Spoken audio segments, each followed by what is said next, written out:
When I was doing my master's in college, we were asked to read about the work of prominent Indian sociologists. So I pick up this book called Living with Violence, written by Professor Roma Chatterjee and Dr. Deepak Mehta, which was a book based on the fieldwork done in Dharavi after the Mumbai 1992 riots.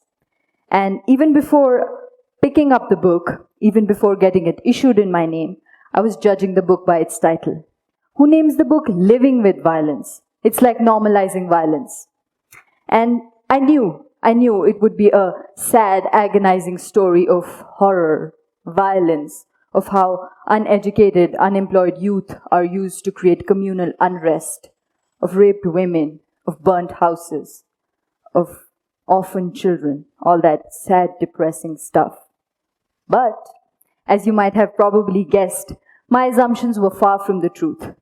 The book did not have stories of horror and violence, but stories of kindness, stories of compassion, stories of forgiveness, stories of people coming together, forgetting their community or communal divide and living as brothers and sisters, all set amidst the horrific episodes of Mumbai 1992 riots, the way we remember 1992 riots. And that led me to thinking, are we all born kind and compassionate? Are we all born with this innate sense of belonging to each other? Well, scientific trivia for you all, research does prove that human beings are born kind and compassionate, with an innate sense to help each other out. And if that is the case, where did humanity go? Look at the world we are in, the polarization we face, the amount of cases we come across about violence, about eve-teasing, about rape. We are a society facing emotional meltdown, the cases of loneliness, the cases of depression. Human beings do not belong to each other anymore. And if we focus on our children, what are the kind of world we are creating for them? We care about everything else in the world, the best school, the best college, the best internship, the best job. But who exactly is taking care of making them good human beings first?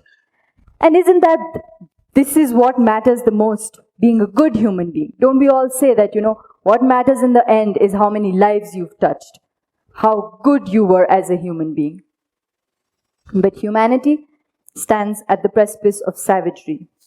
And if we don't find a solution to our problem, then mankind would be its own apocalypse. Well, I have a solution. And I'm not claiming this is the only solution, but it might work. And that solution is secular ethics. The journey of secular ethics began a decade ago with the publication of 2 books by His Holiness the Dalai Lama, our very own Dalai Lama. Nobel Peace Laureate, always working towards humanity, for the benefit of humanity. The book's called Beyond Religion and Ethics for the New Millennium. And that was the beginning of coming together of neurologists, scientists, researchers, sociologists, world leaders, educators, and students who started the practice of secular ethics. Now, before I tell you about secular ethics, let me ask you a question. How many of us like tea? Give me a raise of hands. Like tea? Okay, right. And how many of us like coffee? Okay, there we go. And amongst tea, we have our own preferences, right? Some like masala tea, and some like black tea, some like ginger tea. Now, next question. How many of us like water? How many of us think we cannot survive without water? Is there anyone who thinks they can survive with water, like without water? No, right? We all need water. Well, I use this analogy to tell you that in the 21st century, tea is religion. We can live without it, and we have our own preferences about it. And it's not necessarily for our survival per se. But ethics is water. We cannot live without it. So coming back to the analogy, ethics is water. We all need ethics. And when I talk about secular ethics is ethics which respects all religion and faith, so also respecting tea which is made out of water, but it is not grounded in any form of religion. It is grounded in humanity. It is grounded in humanistic inner values. What becomes part of secular ethics are humanistic inner values like empathy, kindness, compassion, emotional well-being, ethical mindfulness. All these things we need as human beings. And secular ethics is based on common sense, common experience, and scientific evidence. It does not just ask you to be good. Oh, it's so nice to be good. No, it gives you logic, reason, and strong scientific evidence of why is it good to be good or kind to others. Now, the backbone of secular ethics are two interesting concepts I will tell you about. Number one, interdependence. Look at you. Look at the clothes you wear. Look at the gadgets we use, the food we eat, the vehicles we use, everything. All that is presented to us, which is necessary for our well-being, is because of the efforts of countless individuals we will never meet. But we are dependent on them. Beginning from our birth, we are dependent on our mother is dependent on her support system, and everything and so on. We're all dependent on each other. This is one understanding of secular ethics. The second backbone of secular ethics is common humanity. Now, as the name suggests, common humanity, human beings are, there is a common thread between human beings, and there's some similarity. Well, I don't think so. See, I look different than you, and my race is different, my likes and dislikes are different, and so many other things, right? We are different. I'm not the same as you. But I am. And how? And it's not just the people who are sitting here, but everyone outside, the entire globe. What binds us together is our aspiration to be happy and avoid misery. All of us. Nobody wakes up in the morning and says, oh, my day has to be so miserable and suffering. I want suffering. Do we do that? No, right? Everything we do, everything we want revolves around happiness. We want to be happy. That is the common thread that binds humanity. And with these two things that form the backbone of secular ethics, interdependence and common humanity, secular ethics aims to bring about oneness of humanity. See, you can concentrate on differences, and you should. You can respect that. But if you concentrate more on something that binds us together, it is easier for us to relate to one another, to see that the other person is just like me. And that's when you are moved to benefit others. That is the point of secular ethics. Secular ethics, as a global movement, is working in different ways, but most of its thrust is on education. And in different areas, in different countries, different contexts, it has been taught and practiced in different ways. But three things stand out for secular ethics, and these domains are repeated in every context. The first is understanding of self, which is absolutely necessary. And so when in this modern world we have sort of forgotten it, or it has taken a back seat. Now, understanding of self.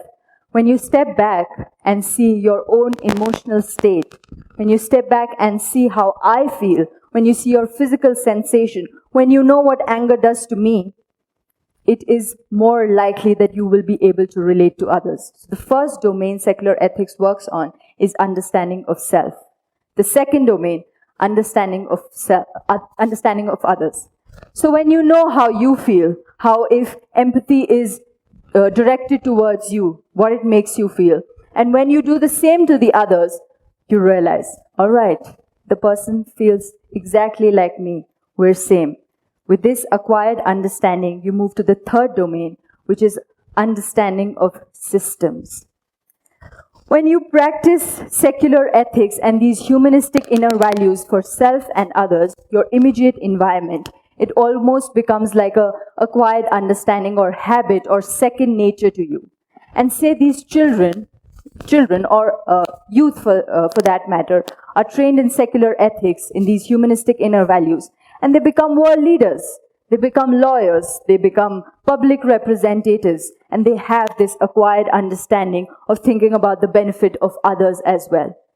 That's where systemic changes can be brought about. It has to Start right here with self, others, and then the system. That's what secular ethics tries to do. Now, coming to adults, coming to you and me, what can we do? First, it's my personal request to start taking the initiative or start making efforts to work towards the ethical dimension of your child. And by child, I not just mean your biological child, but if you're an educator, your children, or if you're in a neighborhood with a lot of children, your nieces or nephews or whatever, the younger generation. Ethical dimension. Ethics is as important as 90%. Don't just value academic achievement or being able to buy the latest gadget for your child, but also value little humanistic things they do. When they do some things about kindness, or they have a kindness act towards others, appreciate that. Make it a big deal. That's part one. Second, how do we expect children to actually learn if we are not leading by example? As an educator, my experience says that the only way children learn is by imitation, when you actually do it. So, point number 2 is start practicing these human inner values yourself. Lastly, empower yourself. Research, read more. There are numerous curriculums, scientific findings, articles available online and offline. To cite my favorite, www.secularethics.org is the beginning. Go empower yourself. Learn about what kindness does, what it does to the heart, what it does to the mind, about why emotional intelligence is as important as the other intelligence, like IQ is equal to EQ. Things like that. Empower yourself. And why wouldn't you? Human history has evolved by identifying a problem and finding a solution to it, right?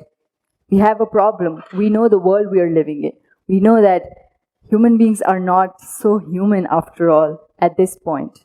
And we have a solution, one of them, secular ethics. And if you care about a world of peace, of brotherhood, of unity, where everybody is being nice to each other, being good human beings to each other, well, then you'll go back home and do something about it. Thank you.